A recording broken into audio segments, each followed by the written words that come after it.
Good afternoon, and welcome to the Woodrow Wilson Center. My name is Will Pomerantz, and I'm the director of the Kennan Institute.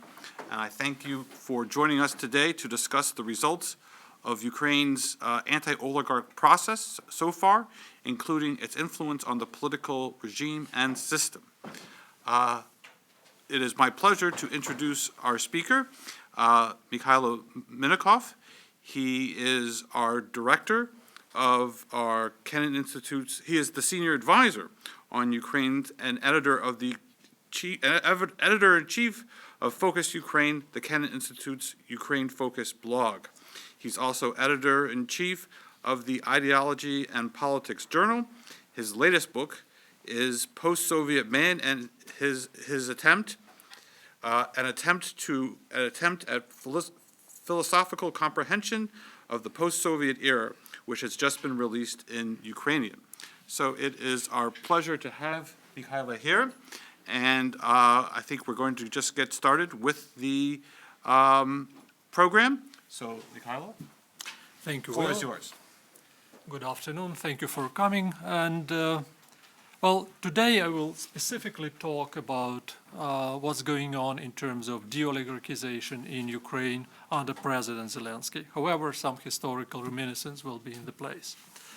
And let's start with an introduction which was basically made by a very interesting document, a legal analysis of Zelensky's core anti-oligarchic act, the law number 5599, which is something absolutely new, a novelty in political and legal thinking and action in post-Soviet countries, not only in Ukraine. And there's a negative reaction from the Venice Commission. Lawyers, of course, they packed it nicely, but the negative mainly connected with the idea that the law is too personally oriented rather than against the system or political economy of oligarchy as such. And around this, there is a certain dilemma. How do you fight with oligarchy? Via addressing specific clans or even patronal figures in these clans, or the system as such. And of course, the European Commission and Venice Commission, as part of it, they offer the systemic approach. And here we come to the contradiction between this personalist approach and the systemic. So let's see, before we dwell to the issue, I would like to look into certain terms that I will use in this analysis, because without that it would be difficult to understand what kind of oligarchy is it when we talk about Ukrainian or post-Soviet oligarchy wider. First of all, for a post-Soviet oligarchy, it's not a form of government or form of governance, as Aristotle would call it. So oligarchy is only an element of the real political system or political economy in Ukraine or in some other countries like Ukraine. We can talk in these terms about Armenia, about Moldova, Georgia. So these are the most democratic countries or polyarchic countries, where oligarchy is a very important component, but at the same time, it's just one of the components in the division of powers and the wealth. So when I talk about post-Soviet oligarchy, it's more about form of distribution of power and wealth within which the stable informal groups, clans, or when we say clans in political science, especially when we talk about post-Soviet politics, it's adopted political families. So several generations in them, older, junior members of these clans. And they are formed around influential oligarchic figures. And policy of Zelensky's cabinet was actually to basically hit them rather than this political economy that creates such figures. Also, I will often use the term patronalism. It was offered by Henry Hale, although the phenomenon was described by many other scholars, including myself. But patronalism is very well described in this famous book by Henry Hale, Patronal Politics, published in 2014. And he offered the definition of patronalism as a social equilibrium. Basically, hybrid is a term for, that doesn't give you a real explanation of what's going on. Hybrid, it means we don't have a proper term to describe it. And then Magyar and Madlovich, using different studies in Ukraine, in Russia, in Hungary, in Poland, they came up with this scheme.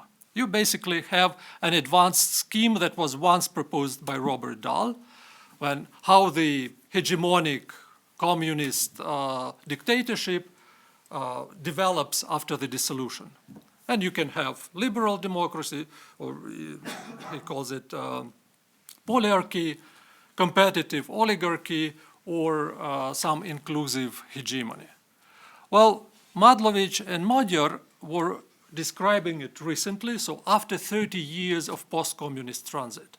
We have a mass of data, of information, which can be now categorized in a little bit more empirical way, and it immediately provides us with a more variable picture, so that we would have this triangle with three major categories: communist dictatorship, so remembering the past and remembering China, then liberal democracy and patronal autocracy.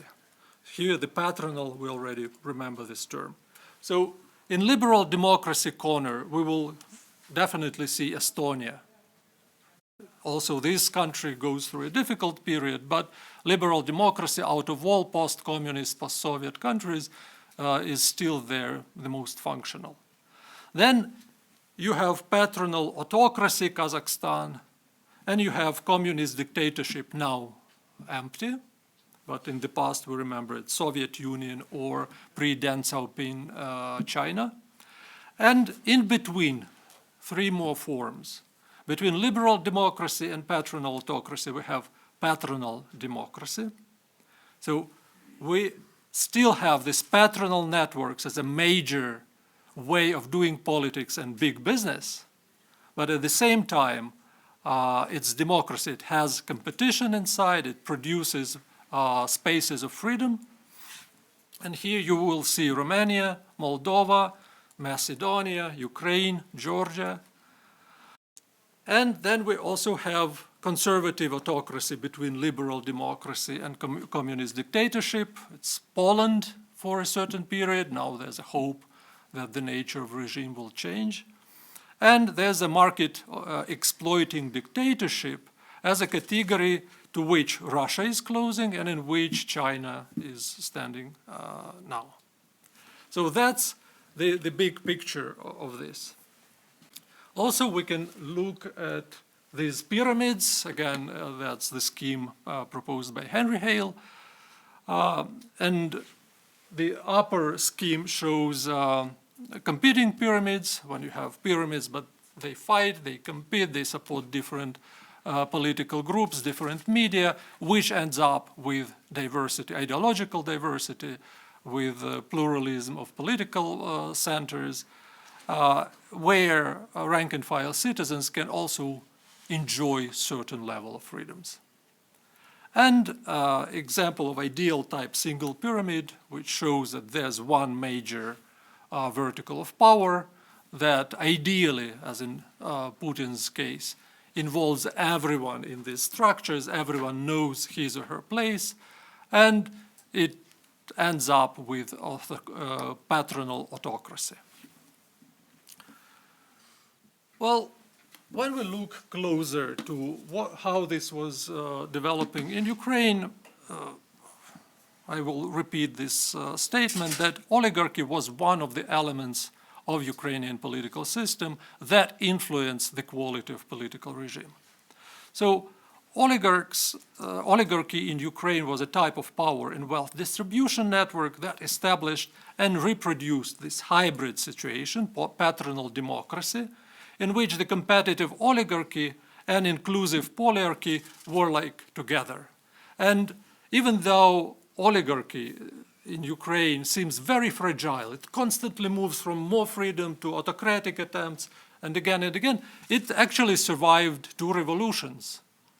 It is very reproductive, and oligarchic figures are oligarchs where they are because they are the most creative persons. Men and women, most of them are men, but there are also women figures that show that they can find how informally to organize power relations in a way that it defends their property interests, and what to do with the wealth they create in Ukraine in order it to become a capital. You probably remember the major quality of capital that the entire Marxism was growing from. It's the value added. It grows. It's something that constantly grows. If you look at Ukraine, Georgia, Moldova, the wealth that is created in these economies, they don't grow on the territory, in jurisdictions of these countries. So post-Soviet oligarchies depend on some external element. So whenever we talk about oligarchy in post-Soviet Union, we should remember that there are jurisdictions and offshores that provide these groups with possibility to turn their wealth into a capital abroad. So offshores usually. Or now this cryptocurrency flows, and if this classical post-Soviet oligarchy depended on offshores controlled by Western countries, now if there will be a rebirth of oligarchy for post-Soviet countries, it will be more connected with the Gulf monarchies, their jurisdictions, and their banking systems. But let's put it aside. In Ukraine, we basically had this multi-pyramid oligarchic situation. And here it's probably important to remember the third line, the third thesis here, that this political system was like going through several stages. During revolutions, for example, in Orange Revolution, if you remember, the most prominent oligarch, his estate was raided by police. It was an unprecedented event in 2005 in Donetsk.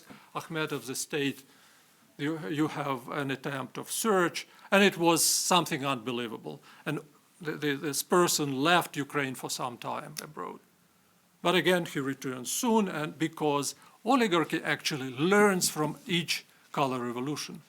What it means that their pyramids would start to include NGOs, think tanks, good connections with Western elites, and so on. So in a way, they were becoming smarter and smarter, unlike formal and official institutions.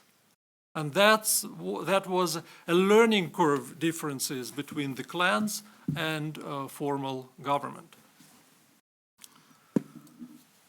Now we come finally to Zelensky's presidency. Okay, if you look at his program, electoral program, it's a basically empty document. But it was smart empty.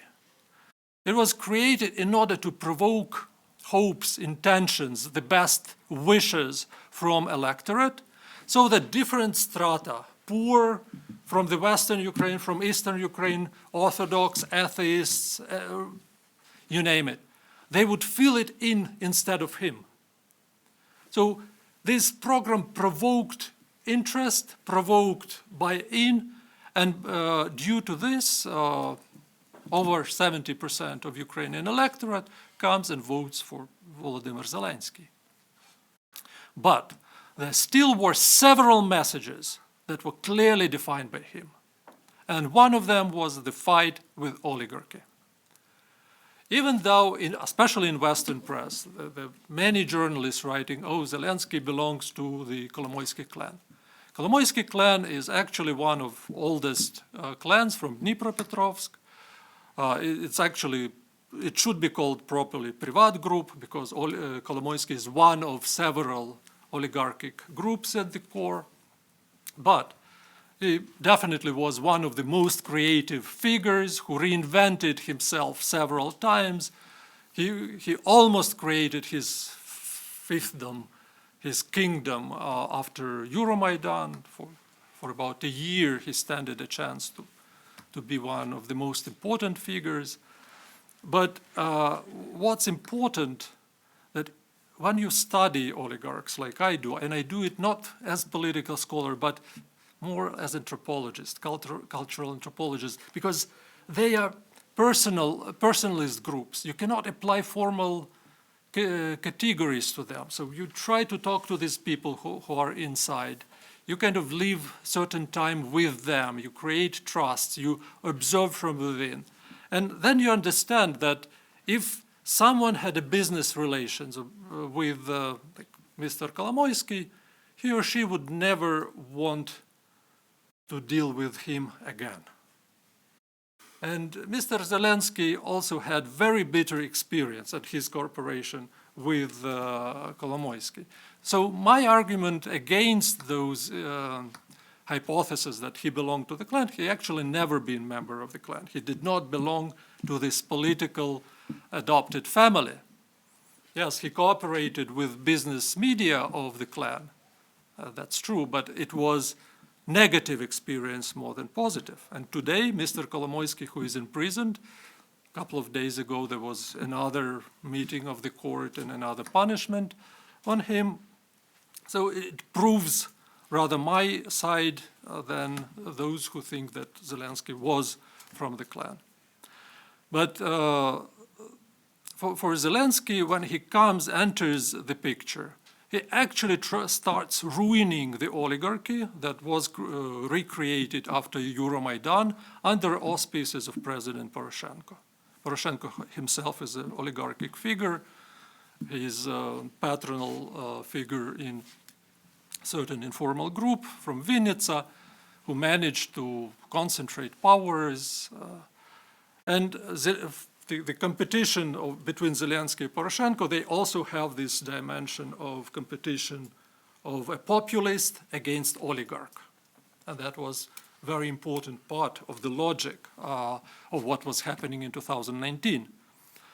When Zelensky gets the majority in Rada, he has enough forces to actually start toppling and fighting against oligarchs, the major clans that survived Euromaidan and even increased their grip on power and wealth, except with one exception. If you remember Avakov, Minister of Interior at that time, he remained in power because he was critically important for Zelensky to survive early months after getting his presidency. So anyway, the first period, May 19, February 20, Zelensky starts fighting oligarchs, most of the oligarchic groups, and he fails. He fails because oligarchic media, journalists that belong to this media, they started destroying the cabinet of Zelensky, smearing his image, and for a populist figure, image is very important. So at certain moment, this became unbearable, and at the start of COVID period, Zelensky needed certain peace. And he is forced to have a meeting with them. It's also public.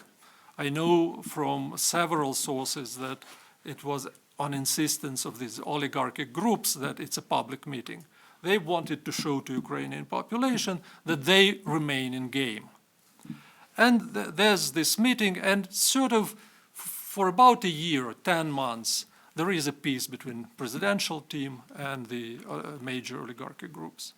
And in this period, what is happening, this new structure of the new Zelensky's team, Andriy Yermak as the head, there's also new role for the Defense and Security Council that is mentioned in Constitution, but as an advisory body, but it really becomes a center of power in Ukraine in 2020, and all major strategic decisions are made there.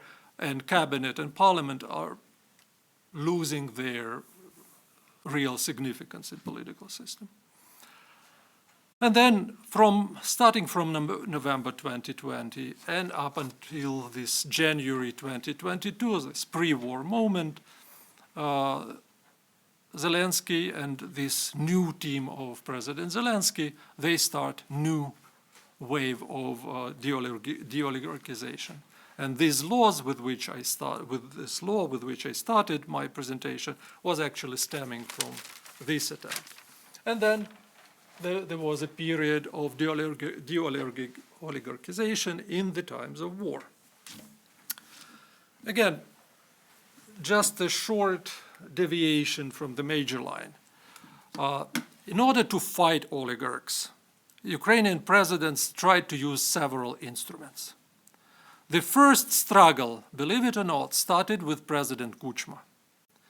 Yes, all the oligarchic clans were organized and structured during his presidency. He started his presidency in 1994 and he ended in winter 2005. So 10 years when basically Ukrainian power structures, but also property structures, Ukrainian economy was created at that time during his presidency. And in the beginning, it's already kind of forgotten, but he came as a reformist, and he brought from Dnipropetrovsk not only several clans, but also very interesting guys who wanted to reform Ukrainian economy, society, educational system, and so on. And during this period, they also started creating institutions that would actually systemically prevent the oligarchy to appear. Anti-Monopoly Committee of Ukraine. But the tragedy is that these institutions, these old institutions, that would be like the major anti-oligarchic bodies, they were created in the same period as the clans, and clans were good at taking over these institutions, while they were fresh and soft and so on. So these traditional institutions did not have any influence, like preventive influence for the oligarchy, and even were used by the oligarchic clans to actually reproduce their power and wealth. So after Euromaidan, especially under normative gravitation from European Union due to association with the EU, in Ukraine we have a wave of creation of new anti-oligarchic or anti-corruption institutions. Basically here I keep them like in one place to the right, but in reality part of them were created under President Poroshenko with his own clan logic, under influence of EU. So there was a bargaining of formal and informal agendas. And then there are institutions that were created already under President Zelensky. Or the laws were adopted under President Poroshenko, but cadres were appointed later. And here we also have regulatory and punitive organizations, but they right now are a very important part in this fight with oligarchs, not only with corruption, but with oligarchy itself. So, and in 2021, when New Zelensky's team was ready to fight with oligarchs, they come up with the first big anti-oligarchic act, 5599, which was analyzed and criticized by legal experts of Venice Commission. Well, the act itself is very innovative, as I said. First of all, it offers definition what is oligarch. So how legal system can recognize someone as an oligarch. If you have systemic approach and you prevent oligarchy to appear, there's no need in it. But if you fight with an individual oligarchs, you need this definition. So an oligarch is a person that should comply with three of these four criteria. So a person that takes active part in political life as a public servant, as party manager, or financier of a party. Second, a person has significant influence of mass media as an owner or manager. Third, a person is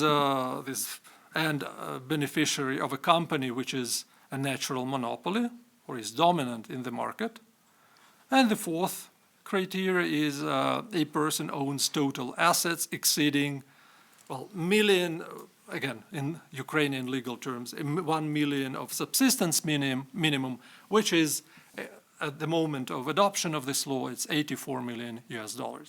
So basically you have wealth, you have political influence, you have mass media, and you kind of control a monopoly. And this immediately created a new political and economic and legal situation, and oligarchic figures started reacting. Well, first of all, for them was to make a decision how not to comply with 3 out of 4. So some of them would get rid of mass media ownership, of course, formally rewriting it to someone else, right?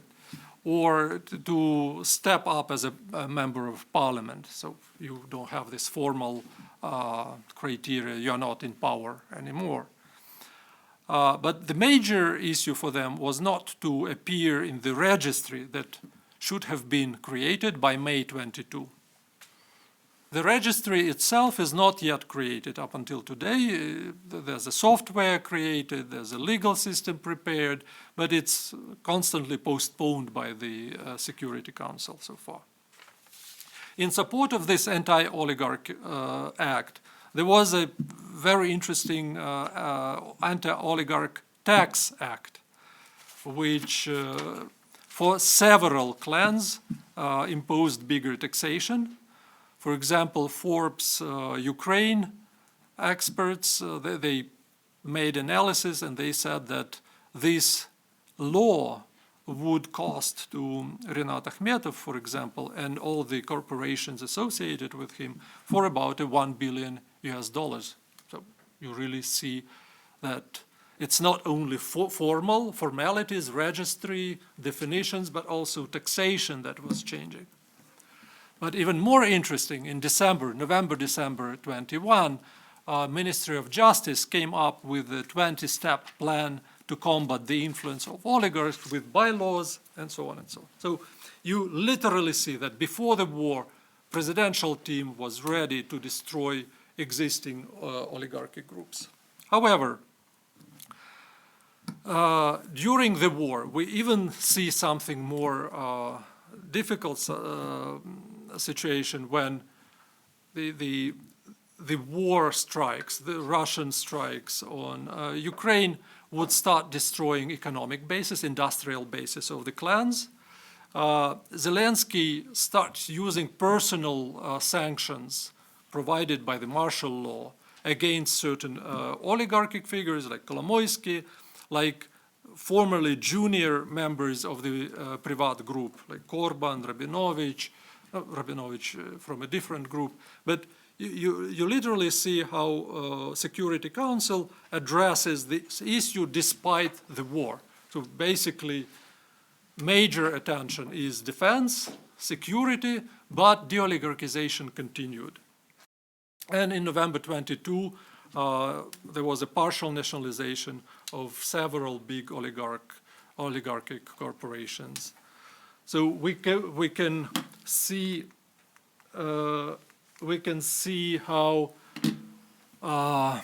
the change during the war was happening to the net wealth of Ukrainian biggest oligarchic figures. So Rinat Akhmetov, before the war, his wealth was approximately accounted for almost $14 billion. In November 22, it was already a little bit more than $4 billion. And in January, it's 22, sorry, it should be 24, this right line. January 24, using the same criteria of the Forbes and Forbes Ukraine, it would be $5.7 billion. And the same picture for Viktor Pinchuk, for Vadim Novinsky, Bogolyubov, and so on. So you basically see that there is a sharp decrease with the wealth during war, the first year of the war, but by 2004, they adapt also to this situation, not only to revolutions, post-revolutionary periods, but also to the war. Of course, it's not as easy with Putin's strikes on Ukrainian industry, on Ukrainian cities and infrastructure, but also they kind of learn how to survive and even a little bit increase their wealth in most of the cases. So I'm finishing with several statements. First, right now we can say that oligarchs are much weaker, but they learn how to survive and they adapt. Patronal politics remains in Ukraine, but we now have this agreement that it's a patronal democracy with pluses and minuses that it implies. But it's, the competitive oligarchy is in decline definitely, and for a long time. So it's in stagnation, this form of power relations. And de-oligarchization may turn Ukraine's patronal democracy to liberal democracy or to patronal autocracy. So we still have this situation. War is never conducive for liberalization, you know. So destruction of oligarchy at this moment may create incentives rather to a movement away from liberal democracy. And here is dilemma is still there. There's no clear-cut future for this. And I will finish with this. Sorry, I took... It's okay. No problem, Misha. I was remiss at my opening remarks that I didn't talk to our audience online. But if you want to have questions for our speaker, you can submit questions via email to kennan@wilsoncenter.org, via Twitter @Kennan Institute, or on our Facebook page. So your research raises a whole bunch of questions, and how one goes after having a market economy and so forth. So two very blunt questions. One, how do you create capital from a communist to a market economy without having oligarchs? I mean, is this just a part of the process? So that's one question. And two, you mentioned about offshores and so forth. Is the offshore system simply a way to make oligarchs have better access to Western markets? In other words, is the West creating this monster of oligarchs and so forth, as you described them, because we don't care about where the money goes, and it can go a lot of places. So is the global capital system really part of the problem or part of the solution? Well, with the first question, the answer is we have cases like Poland, like Baltic countries, where there was an attempt to establish oligarchies as well in 1990s. So you create free markets, you are looking for your place in global market, and it creates certain incentives to accommodate capital in your hands and then to use this capital also for take over the government, local or central and so on. But in Polish case, and in Baltic countries' case, the gravitation of EU normative system, EU policies, somehow supported local liberal Democrats, reformists, that limited opportunities for big business to create really influential clans. So at local levels, yes, you have something that could be called like minigarchs, there's this term, minigarchic groups at local level, so big families with influence on local councils and local judges. Well, this is something not new also for some Northern American countries as well. But there's definitely no oligarchy or strong oligarchic component in these countries. since second half of 90s. Which means if you create free market, you can avoid creation of oligarchy. If you establish autocracy, you don't need oligarchy. You also kind of can deal with this issue, like Central Asia, like Azerbaijan.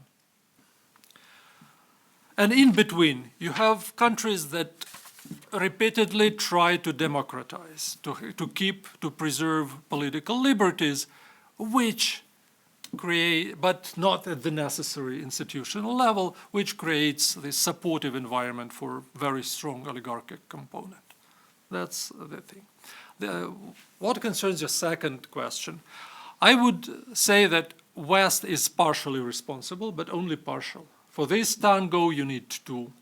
An oligarchy is created as symbiosis of these hybrid post-Soviet political and economic systems and offshore systems supported by the West. But again, in recent 10 years, oligarchic groups try to diversify or move away their wealth from West-controlled offshores or financial systems into something else. And this is the fact.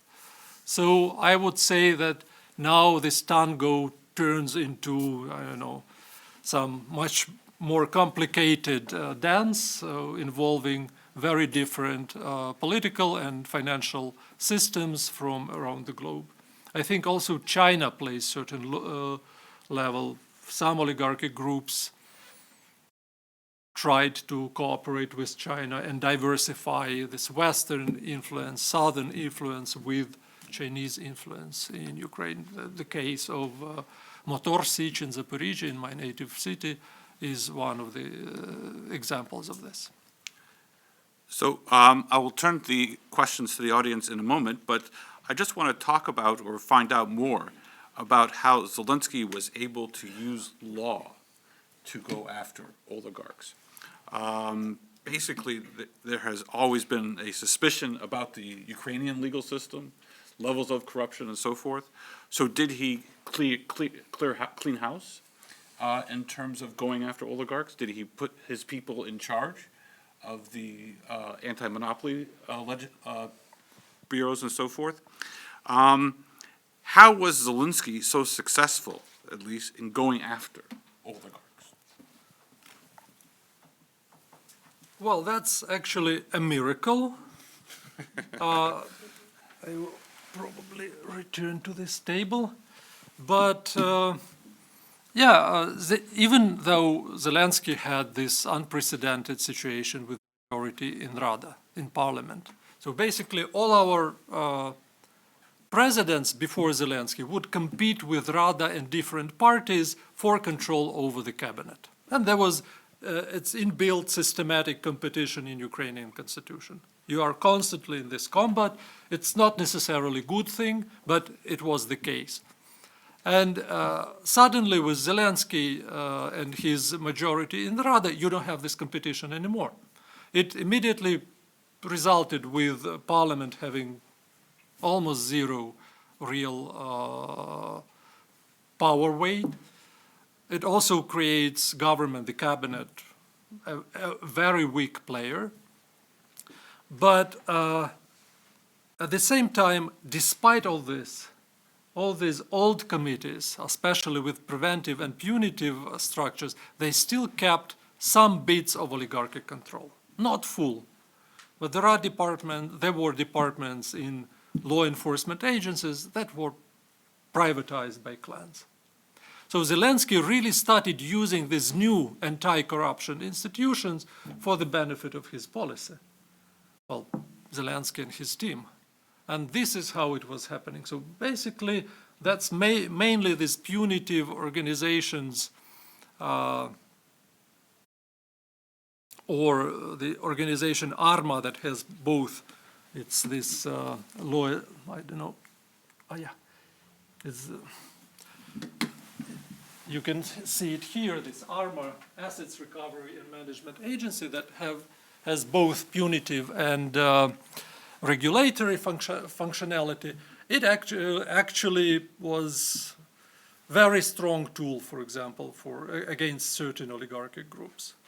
But again, it's not systemic. You really see this piecemeal approach. Adaptation goes on. Since it's a ongoing study, and it's very fast changing environment, we will see what will happen this year. But this year starts with the established fact, that oligarchic clans found the way how to defend themselves, how to adapt to this legal environment and to these government tools that Zelensky government has.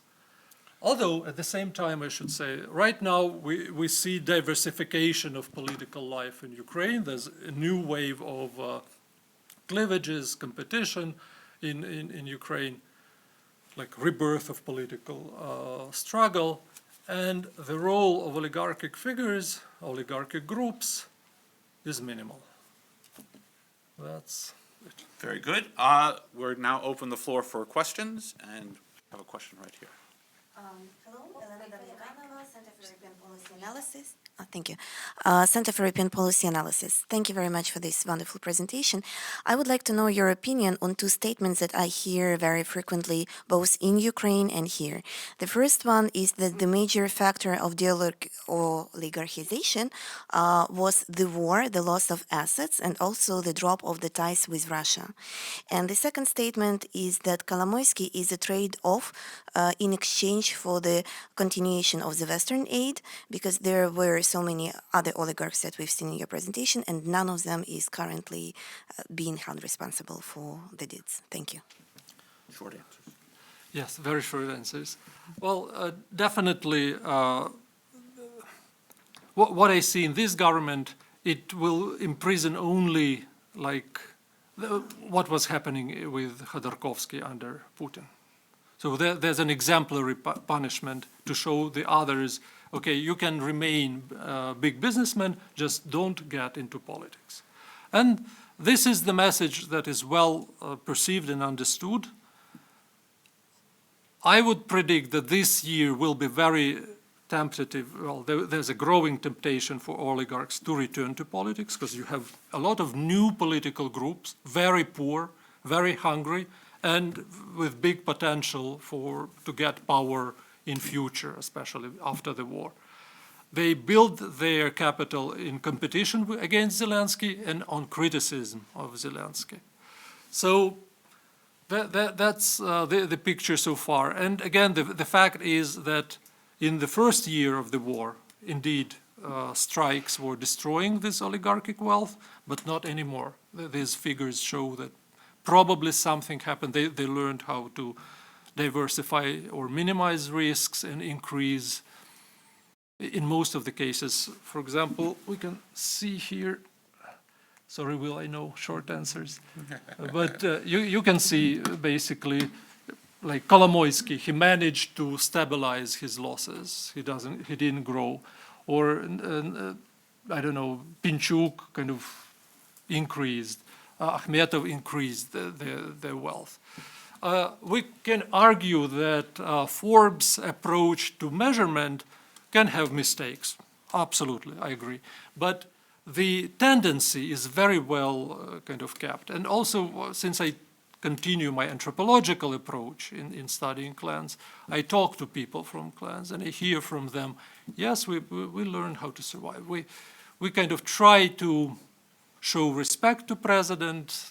They learned their lessons, but I'm sure that temptation and their previous experience will create risks for them this year. Okay, a question here, and then a question, Michael, questions. Two questions, short answers. Short answers, yes, Yeah. sorry. Okay. Hi, I'm Julie Conan. I'm with USAID. I'll be the USAID mission director in Ukraine starting next summer, so I'm looking forward, thank you, looking forward to getting out there. My question is going back to your chart you had up a few minutes ago, and the question is, in my experience, often when corruption agencies have been created, they sometimes become the tool against political rivals. And how much is that happening right now in this case? It's difficult to resist that. So that's my question. Thank you. And Michael. Thanks. Going back to the triangle if you look at the communist dictatorship at the far right, it looks like once the Soviet Union ends, everyone's breaking and running to the left of your chart, right? That makes sense to me. So the Communist Party was the kind of supranational entity which held all that together, and that no longer exists. So what I'm curious is, does that mean that in the Soviet period there were oligarchic groups that were, while the party existed, or was it one big oligarchy? If so, why would we expect the oligarchs that came out of that period to change? Like, they're from the same cloth, so why would they change in any way? And is there any evidence that oligarchs might be cooperating across former Soviet borders to regain power? Thank you. Yeah. Just starting from your question, I have a special study of how Ukrainian oligarchic clans were rooted in Soviet period. So they don't necessarily come from the principle of Communist Party. In this book that is published in Ukrainian and will be published in English on post-Soviet human, I cover it. So Communist Party indeed had oligarchic logic within it, but still there were much stronger verticals of control so that limited oligarchy in a way. So yes, this principle in times of capitalism grew in an unexpected way. And what concerns the instrumentalization of anti-corruption, it's true, but this instrumentalization is going on also in Ukraine right now in terms of personalist approach to de-oligarchization. That's actually the hidden agenda of the answer of the legal experts of the Venice Commission. They were saying, oh, of course it creates temptations for government actually to destroy the foundations, the sources of finances for opposition, which is true. But not all true. It's true, but there are also other parts. So anti-corruption bodies are used in political game, unfortunately, but it's not the only logic of it. So there are different factors. Sometimes they are used, sometimes they don't allow them to be used like that. So it's more complicated picture. And of course, with time, when cadres get more experience, when these new, very fresh institutes will kind of become more experienced, more savvy, they definitely will become more independent if oligarchy will not return. Yeah. 1 and 2, right here.